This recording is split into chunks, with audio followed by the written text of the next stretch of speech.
that's part of the problem, because I'd be like, who said I can't do all of these things? So that's when I try to find a way to like make sure that I can get all of these things done, because you ain't gonna tell me what I can and can't do. Lens, focus in, we don't miss, we frame the win. It's Herm on the snap, turn moments to gold. Freeze that vibe, let the real story be told. Click, that's a shot, welcome and let's roll.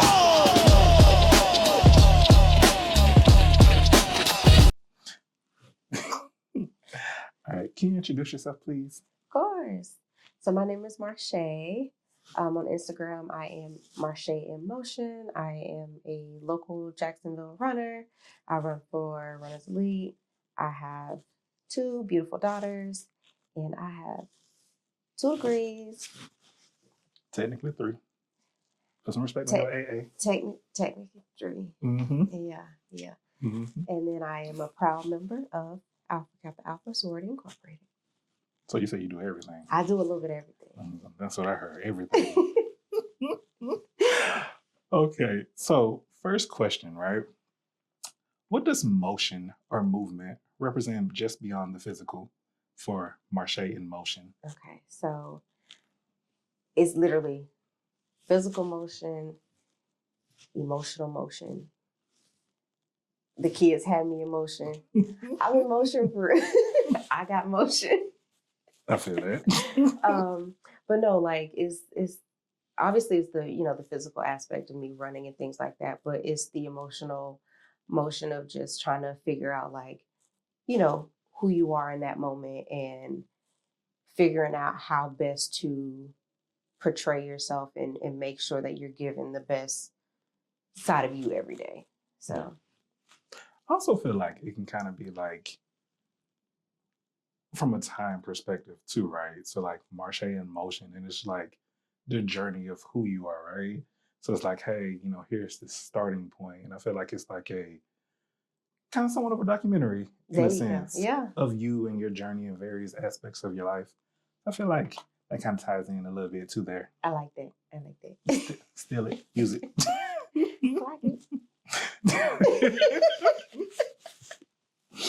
Okay. So how do you stay motivated when days you don't feel like moving or creating content? The kids be having me running ragged. So really it's just, this is my opportunity to show up for myself. Yeah. Constantly pouring into the kids, into house, into like keeping home going, keeping work going. So me and physical activity, that is literally my time. And honestly, it's me finding myself again and realizing that I can't continue to pour from an empty cup. So that that's my replenishment of myself. Yeah. It's a little bit of self-care in your runs as well. I get that. So are there any messages or themes you're especially passionate about conveying through your work? I feel like we just touched on it a little bit. I think the biggest thing would be showing up for you. Yeah. That's really the biggest thing. And I know that's a personal struggle for me. I'm always the first to say, oh yeah, I can do it.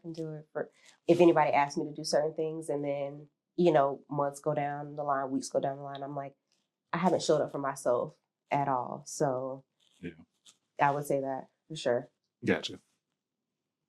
You do say yes very often. I do. And I'll say it quick too. Like, it don't matter what it is. Like, of course. I'll be like, got you.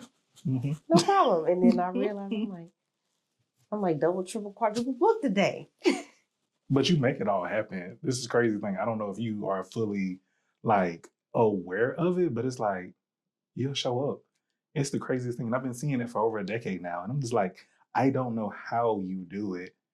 It's the craziest thing ever. And then I want to show up. Like every time I show up, I'm like, I want to show up and be the best version of myself. Like when I get there. So I don't want to if I'm going to show up for you, I'm literally going to show up to you. I'm not going to do it or anything like that. Yeah. If you told me, hey, I need you here by 3 o'clock, give me about 10 minutes, I'll be there. But I'm going to bring you all of me when I get there.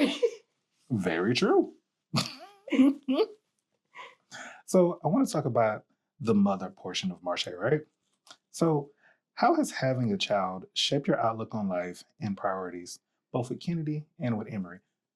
You cool with me using their names? I can take that out of you. Okay. Cool. Ask the question again. Okay. So, how's having both of your daughters shaped your outlook on life and your priorities? So, both like, how's it changed your outlook on life and priorities when you had Kennedy, and then once again when you had Emery? Okay.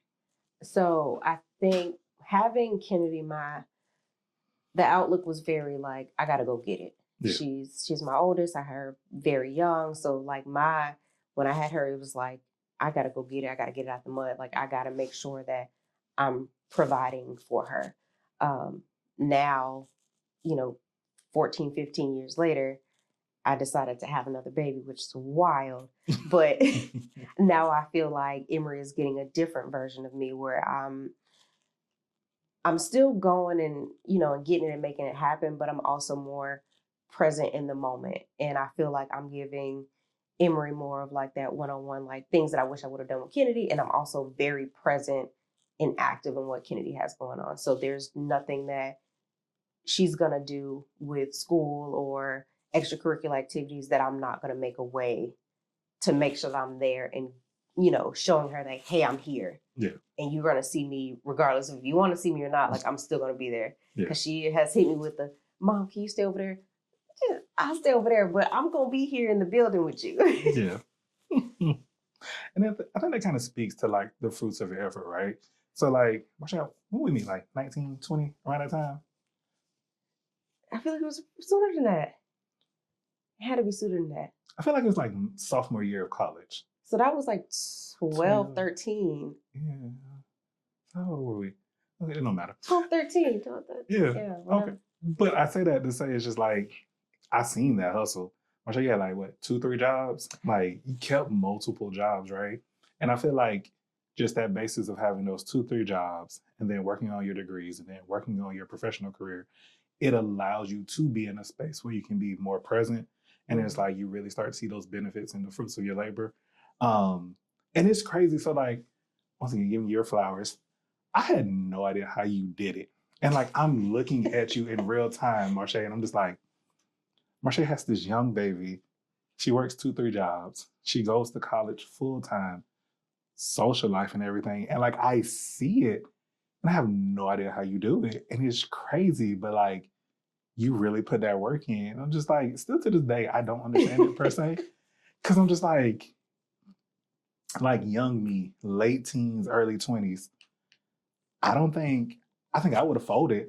Like, granted, like, I'm saying this to be funny, but it's just like, I feel like a lot of people could fold in that situation and you did not. Oh, yeah. So, give you your flowers. I appreciate it. You made it shake. I didn't always feel like doing it, but I mean, I guess from the outside looking in, like, it's really good to see that somebody saw the hustle and the drive, and it was like a, really good thing for people to see. So, thank you. Of course. I still think about, like, bro, we were bowling. Like, hey, I'm bringing Kennedy. Like, bring Kennedy along and everything. Oh, Kennedy came along anywhere. Yeah. It's like, if I had to go somewhere, it's like, if this little legit can't come, then I ain't coming. That's real, though. So, what's one lesson motherhood has taught you that surprised you the most?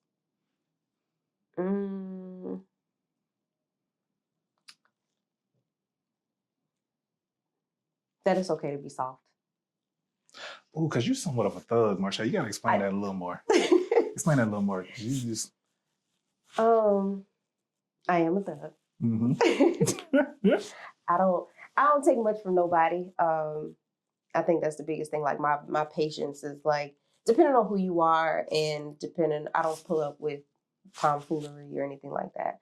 So I think for me and having kids, it was like a way to kind of tap into like the softness and the gentle, not saying that I'll be all the time gentle parenting, but because Kennedy knows, she'd be like, my mama's sometimes gentle parent, because every now and then I have to be like, I ain't all the way soft, but listen, I don't see you, Marcia. You wasn't scared me.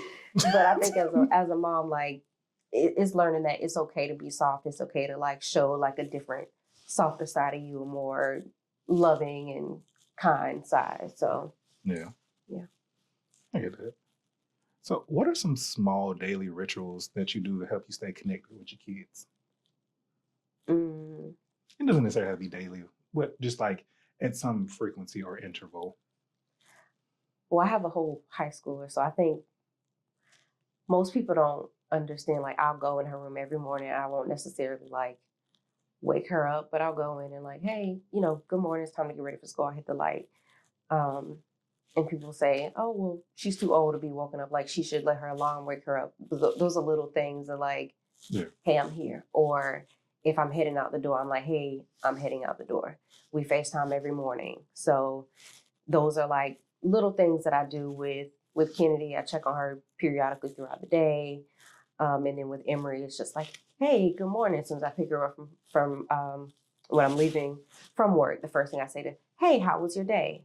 So depending on who you are, like you may hear her da da da da, and she's asking you, how was your day? Or she'll ask you, how was your day? And she'll say, good, because that's like one of the first things that I do when I see her, like, hey, how was your day? Yeah. Just checking on her to see, like, even though she's a toddler, I still want her to know, like, hey, I care about how your day was going. Yeah. So those are kind of two of the little things that I do with both of them that are very simple, but I do them on a daily. Yeah. I think it's the simple things that matter too. And I do think it's good to like know that somebody cares. I feel like that's one of those like those small things that oftentimes go overlooked, or sometimes people feel like, once understood ain't gotta be said. Mm-hmm. But it's like, no, sometimes I these lived things... by that motto. What's understood does not have to be explained. And now I'm like, I don't have to do that. I don't have to live that way anymore. I think it's something to be said about how we were raised in the 90s and then some of like the mantras we grew up with and how we interpreted them. And then now it's like, it made sense for back then, but in 2025, I can live a little different. Mm-hmm. But yeah. Yeah, we ain't got to be all the way Duval. Not all the time. Not all the time. Sometimes it don't hurt. Okay, what's the next question I have here? So, how do you handle mom guilt or the pressure to do it all?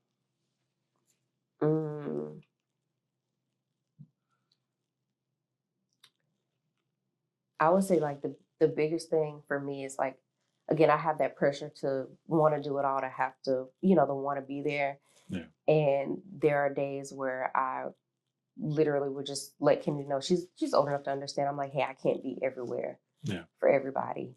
And I find ways to make it up to her in a way like, hey, I'm not going to be to this one, I'll be to the next one, or I will try to send someone there in my place. Yeah. So it's like, okay, I can't show up, but I can see if, your grandma will show up, or if one of my friends can show up that's close to her. So she can never feel like there's no one there to support her. I think that's the biggest thing with like the mom guilt of just not showing up, because I can't physically be everywhere at once. Yeah. And then, so I know you would ideally like to be there all the time, but do you feel like it's sometimes good to show her like, hey, these are things that happen and it's okay? So like in the sense of like, hey, you might want to do it all, but sometimes it's not physically possible, but it's still okay, and to have a backup plan. Mm-hmm. Gotcha. Yeah. And I also try to kind of spin it as like a life lesson. Yeah. Like, I'm not going to be everywhere. So how is it that you're going to portray yourself when I'm not around? Like, what's the independence that you're going to show? How are you going to represent me when I'm not there? Yeah. When the lights are still on, but I'm not there, are you still going to show up and give 100%, 110% and be your absolute best, even when I'm not in the crowds? I like that. I feel like there's a lot of people who don't know how to handle themselves without some type of parental figure, mentor, or some other guidance. I do think it's good to show her that and give her that early. So we talked about you as a mom. So I want to transition to you and your social media and your content creation. So what inspired you to start sharing your life online? I feel like I do a lot. You do. I feel you do a lot. So I feel like I do a lot. Every now and then I'm like, I kind of want to share the things that I do on a daily basis. Like a lot of things that, like you said, I do a lot, but a lot goes into like prepping for those things. Like my daughter runs AAU track, so I'm at the track from sun up to sundown. But what goes into that is the night before washing uniforms, or a couple days before washing uniforms, going to the grocery store, like packing a day's worth of food. Like all of those things go into something that people may consider small, but a lot goes into those things. So for me, it was just all of the things that I do and that I enjoy doing. I want to be able to kind of show them or show the world like, hey, this is what it takes to do, but this is the fruits of the labor after it's done. Yeah. And then of course, like with the running, like that's just who I am. So yeah. No, I agree. I think sometimes people focus on too much of the big picture and don't look at the granular details. Because it's like those granular details and then like those operational details that a lot of times people don't think about. And it's like, hey, everybody loves, the big picture moment. People don't necessarily focus on like the smaller steps that go into that big picture moment. And then I don't know if the camera was on when we were talking about it, but Marche said a day in the life was coming on Marche in Motion. Sometime I am gonna do a day in the life. I give you to 20, like let's say by February of next year, because holiday season coming up. I'll let you take the holidays off. Okay. But by February, we can try to get some things over. February actually might be perfect because then we'll be going back into AAU. Mm-hmm. So that'll be fun to kind of watch the progression to get to where we need to be. It is November 11th at 4:01 p.m. Eastern Standard Time. Yes, I am. So February. Okay. February. Cool. Well, we'll start working now, and then we can tweak it and then perfect it in February. But you know what? Sometimes the imperfections work better than the perfection. Because how many times I'll edit a video or something, and I'm like, oh, this is the best video ever. And then sometimes I'll just throw something, not together, but like not put as much time and effort into it. Mm-hmm. And sometimes the one you put less time and effort into, that's so much better. Because it's authentic. It is. And it's like, it's such a frustrating, like, oxymoronic thing to me. But social media. Yeah. Trust me, I know. There are times that I just sit and I'm like, I'm not going to post this. Or I'll have so many different things that I've captured throughout the day. And if I can't find a way to make it into the perfect video or like have the perfect picture of all these things up, I just won't do it. Mm-hmm. And I think that's one of the things I'm truly working on in myself, and just realizing that it doesn't have to be perfect 100% of the time. Like some of that stuff that I just have sitting in the drafts, like I could just post it and be done with it and just see how it goes. Mm-hmm. That happened to me Saturday, right? So I told myself, because I had a photo shoot, did an interview with someone, and then I had to go buy some stuff from Best Buy. And altogether, it was going to take like 5 hours of my day. And I'm like, oh, let me do some like day in the life video type stuff. So I get here, I sit down, I'm in front of this camera. I'm like where you are, except I was standing. Recorded an initial video like, hey, my name's Herm, I'll be hobbying. Hey, here's a day in the life of blah, blah, blah. Take a video of me setting up. Had a photo shoot, get some behind the scenes footage of the photo shoot. And then I was tired. And then I was like, I ain't doing nothing else. And then the interview came, forgot to get like additional footage of that. Then I went to Best Buy, forgot to get footage of that. And I'm just like, well, now I can't do it. And like, I have this whole like set of videos. Hey, here's a day in life of me doing the photo shoot and me setting up the studio. But for me not doing the videos of the interview and the Best Buy, like, yep, I'm just not gonna do it. So I understand. But it's okay to like, I mean, you can always hop on the screen and be like, hey, it's the next day, I forgot. But this is what I do got. You can. And then so I'm still trying to find that balance for me. So I'm just saying, I know the struggle because there's so much stuff I got just sitting, and I was like, it might not see the light of day ever. Just compile it. Call it, I don't know, bloopers or something. That is a good idea, actually. I might do that.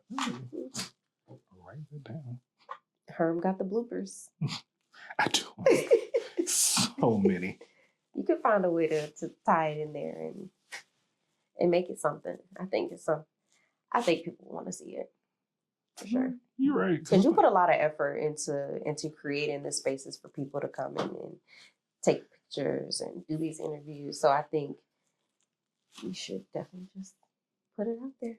You have a really good point. And I think even more so too. So like, especially like the fact that I'm a photographer, I always want like the picture perfect moment and stuff. And so like, I think sometimes people feel like, oh, just click picture perfect moment. Like it's 100 photos before that one that made it. It's a perfect imperfection. Yeah. So I guess kind of just talking about what we're talking about. How do you decide what you share publicly versus what you keep private? Really good question. Really good question. I don't know. I don't want to. I think for me, it's like the idea of oversharing. Yeah. I don't want everybody in my business. Like, I feel like there's a thin line to kind of like to cross, and it's also like a safety thing. Yeah. For me, because of the girls and things like that. So I think trying to figure out the perfect balance.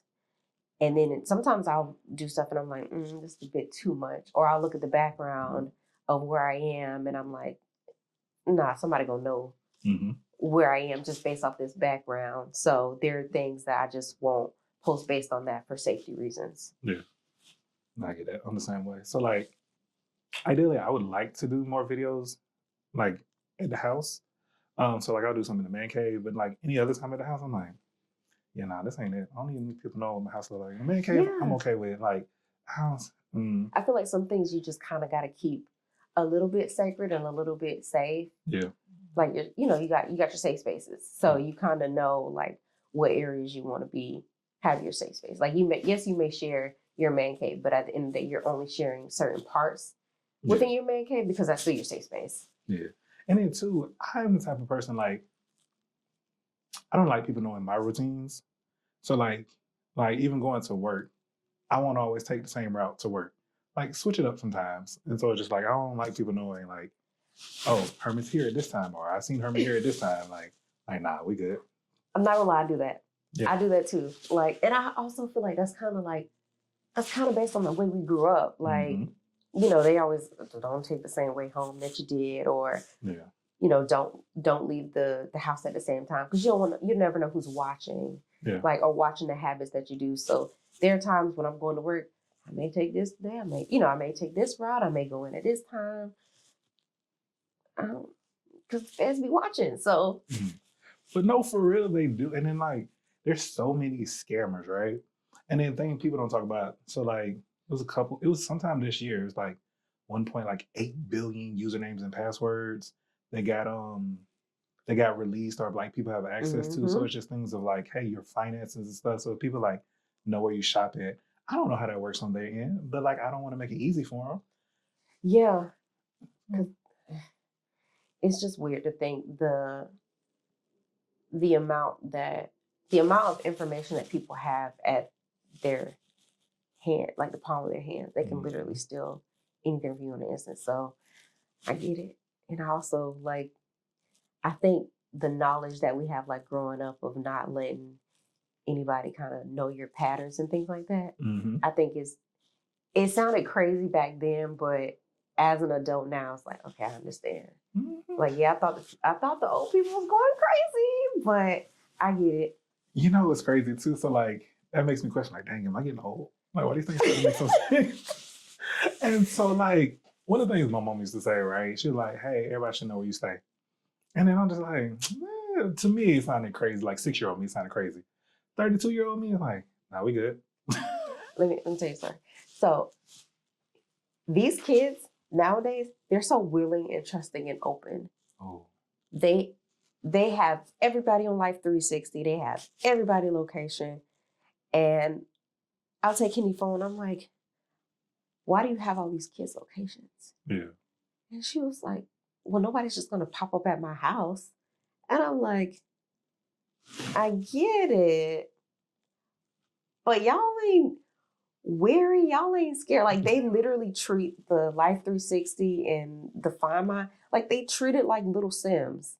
They like, oh, I watch my people, like, if I go out of town, she'll watch my little character and she's like, oh, why are you X hundred miles away from me? Like they treat those apps like little sim characters, and I gotta know what my sims are, and I gotta tuck my sims in at night or something like that. Yeah. But it's wild. I would never in my teen life think about doing this just because of the way that we were raised. But these kids are just so open and free about everything. They're like, you on my location? Are we cool enough for that?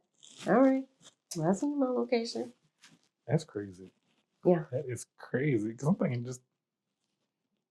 I think it's like 3 people with my location. No, she has like, I went through the list. I want to say it's like 12 people with her location. Mm-hmm. Some of her friends don't even live here no more. They live like states away. There's somebody on a whole different side, like on the West Coast now, and she still got her location.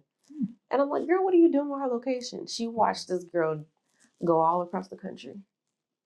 And she knows when her friends are in different parts, like, oh, you know, this friend is now going to see her dad, or this friend is now out of town with her cousin, or they're on a cruise. And I'm like, how do you know all of this? And it's because they watch their little bubble move across the screen. You're blowing my mind right now. I'm sorry, but Who knows things I need to know? Just it's crazy. Yeah. Okay. Yep. So it's gonna happen. Oh my gosh. Okay. So how do you manage content creation on top of your schedule? Do you plan ahead, or do you just kind of just go with the flow? I go with the flow.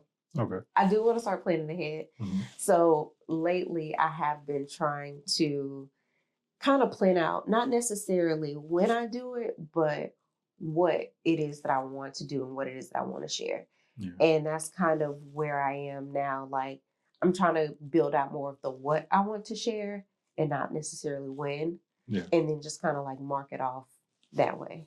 Gotcha. That makes sense.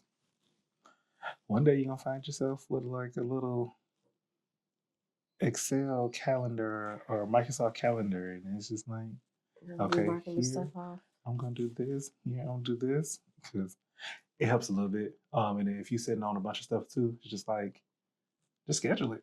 Oh my gosh, scheduling content on like Instagram is so amazing. Let me tell you. So You don't amazing. have to show me how to do that. I will show you that because all of my stuff is scheduled for the rest of November. So anything you see me post, I scheduled it. Oh yeah, I need to learn how to do that. Mm-hmm. It saves so much time. Stop posting things when I finally get done with it at 10 Mhm. o'clock at night. Nope. Just go ahead and post. So like I know on Monday I did a photo shoot. I did a photo shoot. I ain't gonna put I don't know I'm put aside this. I ain't gonna say too much about the photo shoot. But did a photo shoot. Because it ain't up yet. Yeah. Did a photo shoot and I'm like, ooh, this would be really good for that next week. And I'm like, okay, cool. And then typically I post around 6. Because that always work best for like my audience. So yep, it's scheduled, it's ready to go. Songs there, everything, everybody tagged. I ain't gotta worry about it. See, I need to learn kind of like the perfect time to do it, and because the page is still very small, Yeah. petite. It's okay. Small things grow. Yeah. Mm-hmm. So that's where I am. Like I'm not really thinking more so of like when I post it, I'm just like, hey, I just want to post it. Like I just want to share it. And then some things I'm very late sharing, and then I'm like, well, now I have to find a cute caption to let the people know that I'm late sharing this. So 2 things, right? So when I first started like my Herm hobby on Instagram, he was like, it's okay, you're growing no time. So the same to you. You're growing no time, don't worry about it. And then 2, I think it's really good to get into the habit of though, just like putting love into your social media opposed to just looking at algorithm. Because when you start looking at them numbers, Oh, I don't look at none of that. it can Because I don't want it to drive me crazy. crazy. Exactly. That's exactly Mhm. what I do not want. I do not want to be driven by the numbers, and because it popped up one time and it was like, oh, what's the skip rate? You got a 0% skip rate. And I was like, but what if I got 100% skip rate? Like then what? I'm gonna feel like crap because I put all this effort into this and you tell me I got 100% skip rate. Get out of here. So I started my YouTube this year. Those YouTube analytics, it's like just all these charts and stuff. And then it's like, the thing that pissed me off so bad was like, hey, you know, people, and then like I start putting the interviews up, and these interviews are like 30 minutes to an hour or something, right? And people turn off after like 5 minutes. And I'm just like, you didn't have to tell me that. I could have just lived my life Right. ignorantly Don't happy. tell me that people turn my interviews off. Like, It's okay. But then you know what? That just means that you have to stay and find a way to keep the people engaged in the middle. Like you got to find something like in the middle. Yeah. To like throw out there and be like, okay, well, I know that Herm gonna drop a gem somewhere in this video. So I don't know if that's something you can do. I don't know, just throw an idea out there. But just to find a way to kind of get people to continue to watch because they know, hey, at the end of this 30-minute video, or maybe at minute 28 of this 30-minute video, Herm gonna pop in and say something that I want to hear. Yeah. So I'm gonna keep watching. So that's a great idea. Let me just write that down too. I'm like, I am so serious writing these notes down. But nah, I like to think I just haven't found my people yet. It'll get there eventually. And then just in terms of doing stuff late. So that whole Black Alumni Awards was the 4th of October. I got like an hour worth of video just to compile down. Still have not done that. I'm gonna get to it eventually. I think you need to get to that. That's a big. I'm listen. But that's a big thing. I know what makes me feel worse is like, so it's that, and then in September it was an art show. Still have not done that. I got a video for that too. I think my issue is I don't like editing, and I have an issue of recording too long of clips.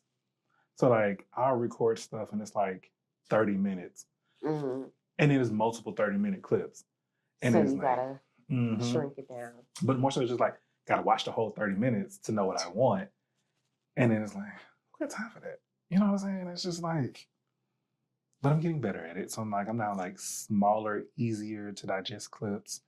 Or what I'm doing now too, sometimes I just have my iPad, just like plug my little dongle into my iPad and it's like, okay. And then there's edit it. Like, oh, I like this little clip, edit, boom. You just have days set up. You know, that sounds good. Just I do. But you don't.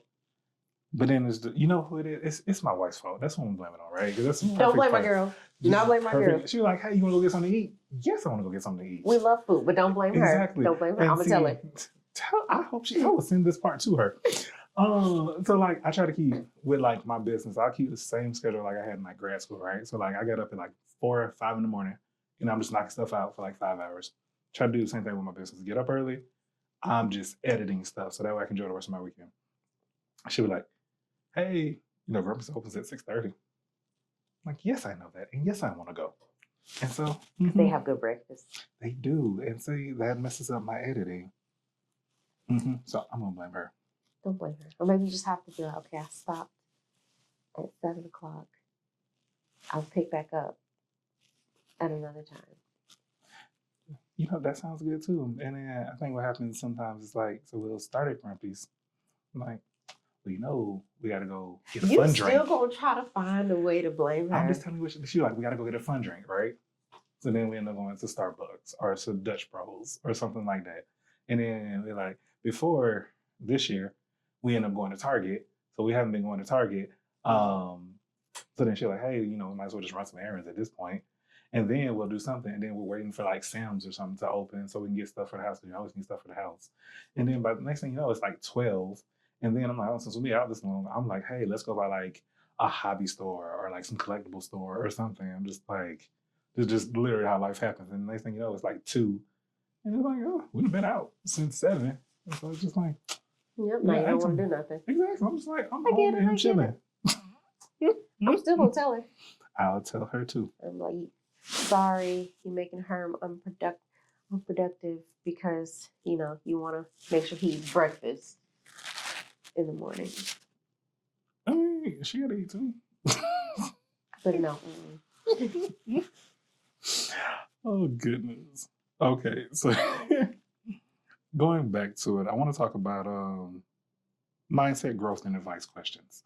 So what keeps you grounded when you feel like things are getting a little bit overwhelming?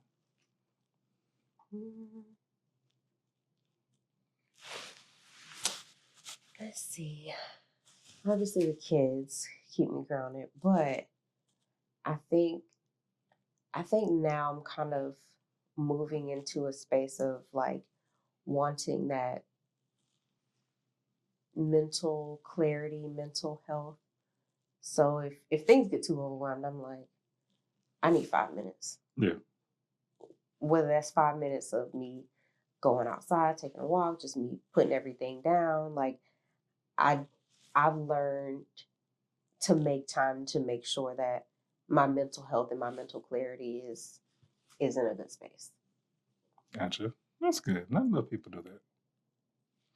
So you kind of just touched on it a little bit. But do you have any go-to self-care practices? I know you just say, you take your 5 minutes. When you can, of course, you run. But there anything else you might do as somebody in your situation? You have 2 kids, you got the job and everything. You have just life. So are there any other practices that you do that somebody might be able to emulate? I think just you can really turn like basic necessities into like self-care. Yeah. So I think for me it's been like elevating my shower routine or elevating my my cleansing of the face, like just trying to elevate things, so finding different things that I like or finding different smell goods, or like, oh, I want to start incorporating this, like this is my self-care at home without having to go and spend hundreds of dollars to do it. I just go ahead and pick it up from Walmart or somewhere and then try to incorporate it into my daily life. And hey, if I'm gonna take a 30-minute shower today instead of 10 minutes, give my 30 minutes because this is my time. Yeah. You know what's crazy? I have different like body washes depending on how I'm feeling. Like I got my everyday body wash. I got my it's been a day type body wash. I got my I want to smell good because I'm gonna go out somewhere with body wash. Like I love that. And then just different types of colognes and stuff, different types of lotions. It's like little basic things that like you don't think about. It's like, okay, I'm not gonna use this type of body scrub because I'm not in the mood for this body scrub. But yeah, it's little basic things that can really change the trajectory of the day. And then what I like to do, so like I like to go. One, I'm cheap, so I'm always looking for a good deal. And then I found a lot of success. Yeah, I'm gonna come spade to spade. I'm cheap. I'm cheap. I'm call it for what it is. So like I found a lot of success with like Walgreens. So like just when they have their various sales on body washes, and then like my Walgreens dollars and other things. So like I'll buy, let's say it should be like $70 and get it for like 20, and then just have it stockpiled. Oh my gosh. There's a brand. It's called Cremo. I love that. I love that. Love me some Cremo. I use that on myself. I can't remember the smell of it, but I know it's a dark brown bottle. That is like my go-to for a good like refreshing. If I feel like I need a hug, I'm gonna go and grab that Cremo bottle, and I'm gonna use that because it feels like it's a hug. Yeah. So right now, what is mine? I have it's spiced amber, and I just love it so much. And so that's my go-to body wash if I just feel like it's been a day. And then like, I ain't gonna say people are clone away. I need to keep that to myself. And it's one of the things I'm like, I'm gonna keep this private. We just talk about that. But like spiced amber, if you like that brand, that Cremo brand, spiced amber, I would recommend that to all the guys. I love it. And it's cheap. It's like $6-7. Yeah, it's not expensive at all. I grabbed it and I was like, smell like a man, just hug me. So, are there any creators, moms, mentors that inspire you? All the mamas that's getting it done. That's especially cool. If you have kids if you have a kid or multiple kids that do extracurricular activities, you inspire me. Because these kids will have you on go from sun up to sun down. Have you questioned everything? Like, did I eat breakfast this morning? Because I've been on the go. So those are the people that really like inspire me. I'm not big on like content creators or anything like that. Like I'll watch a bunch of people, but there's no one in particular that I'm like, I really like. I may like your content, like may want to watch it over and over, but there's nobody that I want to emulate, or I just feel like they're doing a better job than anybody else. I feel like if you're getting it done, you got a fan in me.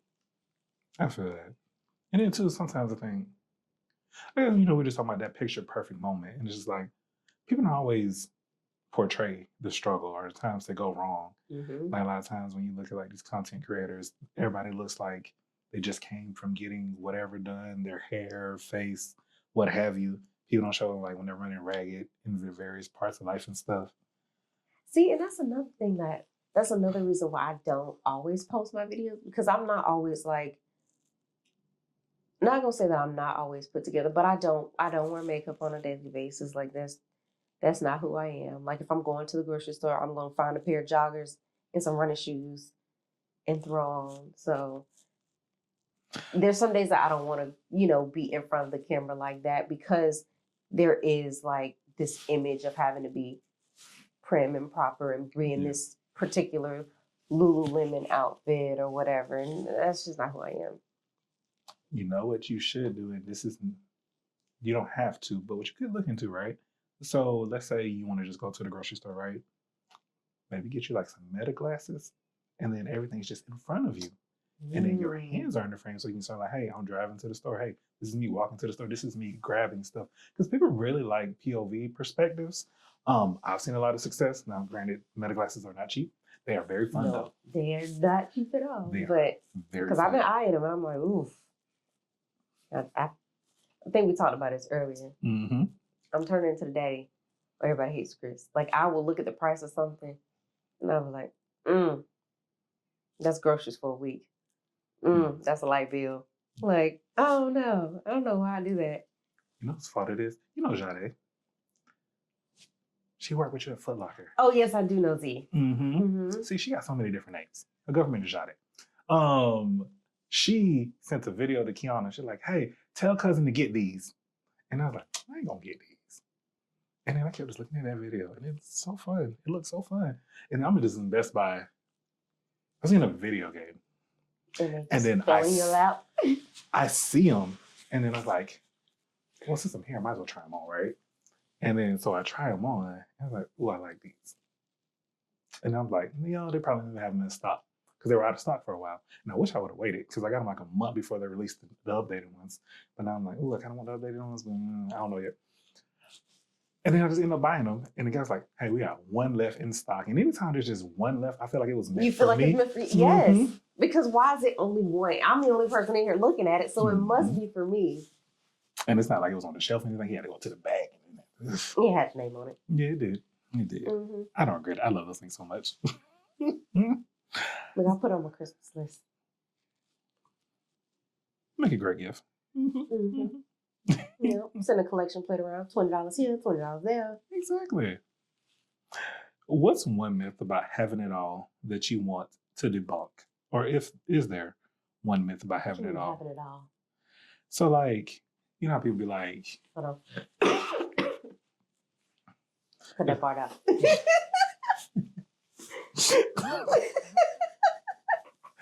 So you know, sometimes people like, what am I trying to say here? Sometimes people like, you can't have it all, or you can't do all of these things. I think sometimes the life you live, just being a present parent, being, the woman in corporate America, being the educated woman, your social life, running, AKA, all these things. People like, it's not possible to do all of those things. Well, I can't. Like, I think the biggest thing is like, who said I can't have it all? I like that. Go ahead, Black woman. That's part of the problem. That's part of the problem, because I'd be like, who said I can't do all of these things? So that's when I try to find a way to like make sure that I can get all of these things done, because you ain't gonna tell me what I can and can't do. I'm gonna try to find a way to make it happen. But yeah, strong, independent Black woman. You know how we do. That's my problem. Literally what I was thinking in my head. That's my problem. Or your superpower. Or the superpower. I like the superpower better. So what advice would you give to a young mom trying to figure out balancing of work, family, and personal goals?